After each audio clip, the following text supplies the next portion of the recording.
नमस्कार दोस्तों, स्वागत है आपका हमारे YouTube चैनल में। दोस्तों, आपने ब्रह्मांड में कई सारे पिंड, ग्रह, धूमकेतु और दानव तारों के बारे में तो सुना ही होगा। आज हम बात करेंगे ऐसे ही एक दानव पिंड, ब्लैक होल के बारे में। चलिए दोस्तों, आज हम आपको ले चलते हैं अंतरिक्ष में। आज हम आपको बताएंगे ब्लैक होल के बारे में। ब्लैक होल एक ऐसा तारा या फिर उसे कोई बड़ा सा छेद कहें या फिर ऐसा खगोलीय पिंड जो हमारे पूरे ब्रह्मांड को निगलने की क्षमता रखता है, जिसे हम कहते हैं ब्लैक होल।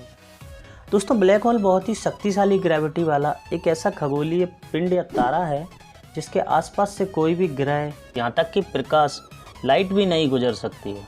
इसकी ग्रेविटी पावर इतनी मजबूत होती है कि यह अपने चारों तरफ के ग्रेविटी जोन में आने वाली सभी वस्तुओं को अपने अंदर खींच लेता है। इसके अंदर एक बार जो भी वस्तु जाती है वह कभी बाहर नहीं आ सकती, चाहे फिर वह लाइट या प्रकाश ही क्यों ना हो। दोस्तों, इसे ब्लैक होल इसलिए कहते हैं क्योंकि यह सभी प्रकार के प्रकाश का अवशोषण कर लेता है और किसी भी प्रकार के प्रकाश का परावर्तन नहीं करता। दोस्तों, हम समझते हैं कि ब्लैक होल का निर्माण या उत्पत्ति कैसे होती है, पर वो समझने से पहले हम समझते हैं एक सुपरनोवा तारे का निर्माण कैसे होता है। सुपरनोवा तारा जब एक बहुत बड़े तारे का पूरा ईंधन खत्म हो जाता है, ईंधन जैसे हाइड्रोजन या हीलियम, किसी भी तारे में 75% हाइड्रोजन व 25% हीलियम होता है। कई करोड़ों अरबों वर्षों जलने के बाद जब तारे का पूरा ईंधन खत्म हो जाता है, तब उसमें एक विस्फोट होता है जिसे हम सुपरनोवा विस्फोट कहते हैं। उस विस्फोट के बाद वह एक साधारण तारा एक सुपरनोवा तारे में बदल जाता है।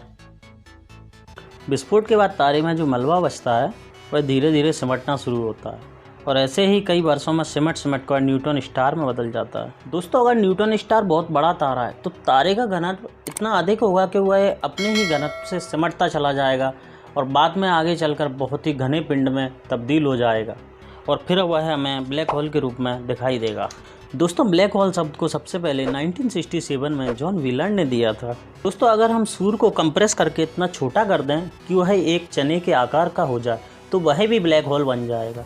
पर चिंता की कोई बात नहीं है दोस्तों, हमारा सूर्य कभी भी ब्लैक होल नहीं बन सकता, क्योंकि सूर्य के पास इतना घनत्व और ना ही इतना द्रव्यमान है कि वह ब्लैक होल बन जाए। दोस्तों, वैज्ञानिक मानते हैं कि हमारी मंदाकिनी गैलेक्सी के बीच में भी एक ब्लैक होल उपस्थित है जो लगातार अपने आसपास के पिंडों को खा रहा है और अपने द्रव्यमान को बढ़ा रहा है।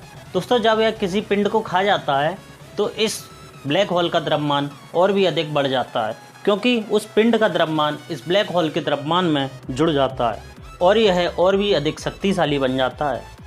दोस्तों, वैज्ञानिक कहते हैं कि ब्लैक होल के आसपास समय का कोई अस्तित्व ही नहीं है और उनका मानना है कि धरती के 100 वर्ष लगभग ब्लैक होल के 2 से 4 घंटे के बराबर ही होंगे। दोस्तों, आपके मन में एक प्रश्न होगा कि ब्लैक होल को ब्लैक होल ही क्यों कहते हैं। चलिए हम आपको बताते हैं कि ब्लैक होल को ब्लैक होल ही क्यों कहते हैं। ब्लैक होल की एक सीमा होती है इवेंट हॉरिजॉन। इवेंट हॉरिजॉन तो आपने सुना ही होगा। चलिए हम आपको बताते हैं इवेंट हॉरिजॉन होता क्या है। इवेंट हॉरिजॉन ब्लैक होल की एक सीमा होती है जहाँ तक ब्लैक होल का गुरुत्वाकर्षण बल महसूस किया जा सकता है। यदि कोई पिंड उस सीमा के बाहर है तो वह पिंड सुरक्षित है। जैसे ही वह पिंड इवेंट हॉरिजॉन सीमा के पास में आता है तो ब्लैक होल उसे अपने अंदर खींच लेता है या निगल लेता है। दोस्तों, इस पूरे ब्रह्मांड में प्रकाश की गति सबसे तेज होती है, लगभग 3 लाख किलोमीटर प्रति सेकंड।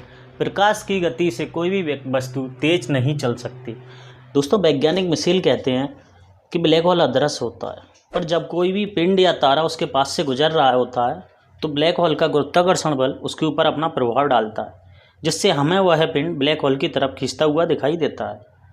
ऐसे में बीच में तो अंधेरा रहता है पर उसके चारों ओर रोशनी ही रोशनी दिखाई देती है। ऐसे में वैज्ञानिक अनुमान लगाते हैं कि वहाँ कहीं आसपास ब्लैक होल उपस्थित है।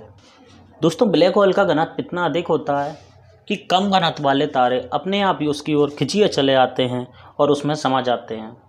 ब्लैक होल वास्तव में कोई छेद नहीं होता, यह तो एक मरे हुए तारे का अवशेष होता है जो करोड़ों वर्षों के पश्चात एक ब्लैक होल के रूप में जन्म लेता है। दोस्तों, यहाँ यह ध्यान रखना होगा कि सभी तारे ब्लैक होल नहीं बनते हैं। दोस्तों, अगर आपको वीडियो पसंद आया हो तो लाइक करें, शेयर करें और कमेंट करें। आप अगला वीडियो किस टॉपिक पर देखना चाहते हैं हमें कमेंट बॉक्स में लिख कर बताएं। Comment box all yours. तो फिर मिलते हैं अगले वीडियो में। जय हिंद।